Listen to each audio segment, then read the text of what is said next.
Hello students, तो आज हम करेंगे चैप्टर नंबर 2 पॉलिनोमियल्स की एक्सरसाइज 2.3 का क्वेश्चन नंबर 4 का फोर्थ पार्ट। तो हमें ये क्वाड्रेटिक पॉलिनोमियल दे रखा है, इसे हमें फैक्टराइज करना है। ठीक है, तो हम क्या करेंगे, स्प्लिटिंग द मिडल टर्म से इसे फैक्टराइज करेंगे। ओके, तो देखिए हमें क्या दे रखा है, 3x² माइनस एक्स माइनस 4। अब हम इसकी मिडल टर्म को स्प्लिट करेंगे बेटा। ठीक है, तो मिडल टर्म कौन सी होती है, ये जो x वाली टर्म होती है ना हमारी, ये क्या होती है, मिडल टर्म होती है। ओके, अब आपने याद रखना है क्या करना है, सेकंड स्टेप में x के आगे जो भी नंबर दिया होगा उसकी जगह आपने एक ब्रैकेट लगानी होती है। तो यहाँ पर आपको कोई नंबर नहीं दिख रहा है, लेकिन क्या है इसके आगे 1 है। ठीक है, कुछ नहीं, कोई नंबर नहीं दे रखा है, यानी कि क्या है आपके पास 1 है x का कोफिशिएंट। ओके, ठीक, तो आपने क्या करना है, देखिए बेटा बाकी सभी टर्म्स को एज इट इज उतार लेना है। 3x², अब ये जो माइनस का साइन है, माइनस का साइन आपने इस ब्रैकेट के बाहर ऐसे लिख लेना है और इस ब्रैकेट के बाहर इस x को लिख लेना है। ठीक है, इसके आगे क्या नंबर है, कुछ नहीं दे रखा, यानी कि 1 है। ठीक है, तो 1 की जगह आपने एक ब्रैकेट लगाया है, समझिए। ठीक है, और ये माइनस का 4।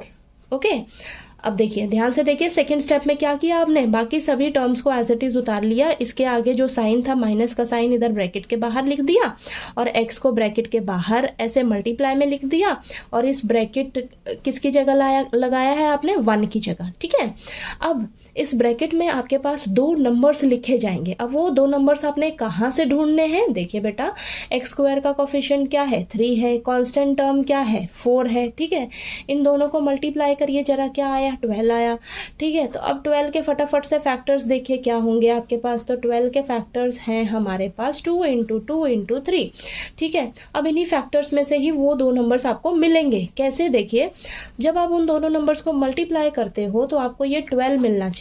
ठीक है, और जब आप उन दोनों नंबर्स को माइनस करोगे, माइनस क्यों मैंने बोला, क्योंकि आपकी ये जो कांस्टेंट टर्म है अगर माइनस का है तो वो 2 नंबर्स आपने माइनस करके देखना है। ठीक है, तो माइनस करके आपको क्या मिलना चाहिए, 1 मिलना चाहिए, जिसकी जगह आपने ब्रैकेट लगाई है। तो ब्रैकेट मैंने किसकी जगह लगाई है, 1 की जगह ब्रैकेट लगाई है ना।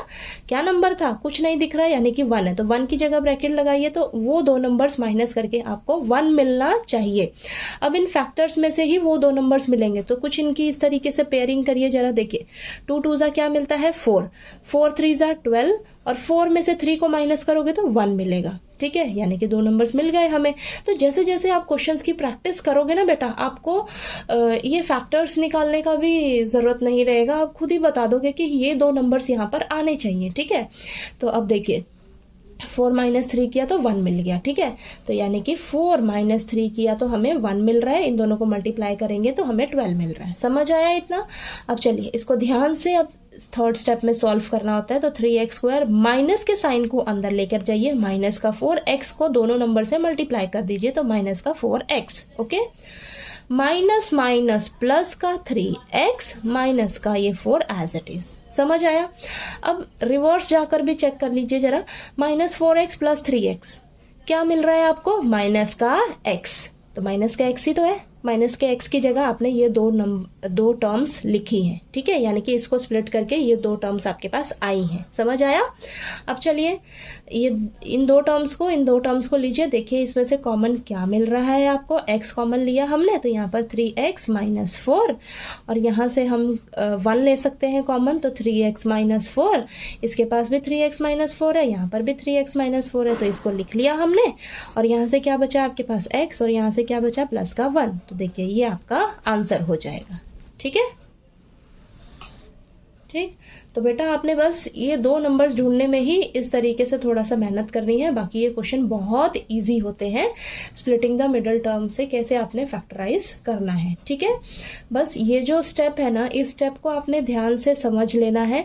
अगर ये वाला स्टेप अगर आप फॉलो करोगे ना तो आपकी प्लस माइनस की भी गलती नहीं होगी ना, आप पजल होंगे कि मैं इसको स्प्लिट करके कैसे 2 टर्म्स में लिखूँ, वो प्लस रहेगा या माइनस रहेगा कौन सा। ठीक है, तो इस स्टेप को फॉलो करोगे ना तो आपको कोई भी परेशानी नहीं होगी। ओके, बस आपने क्या करना है, उस नंबर की जगह ब्रैकेट लगा देना है, बाकी सभी को साइन के साथ एज इट इज उतार लेना है। वो 2 नंबर्स आपको कहाँ से मिलेंगे, पड़ोसियों को आपस में मल्टीप्लाई करिए, वो जो मल्टीप्लाई करके नंबर मिलेगा उसके फैक्टर्स निकालिए, उन्हीं फैक्टर्स में से ही वो 2 नंबर्स आपने ढूंढने होते हैं। ठीक है, अगर आपकी कांस्टेंट टर्म माइनस की है तो वो 2 नंबर्स माइनस करके देखना है आपने, और अगर प्लस का है कांस्टेंट टर्म तो वो 2 नंबर्स आपस में प्लस होंगे।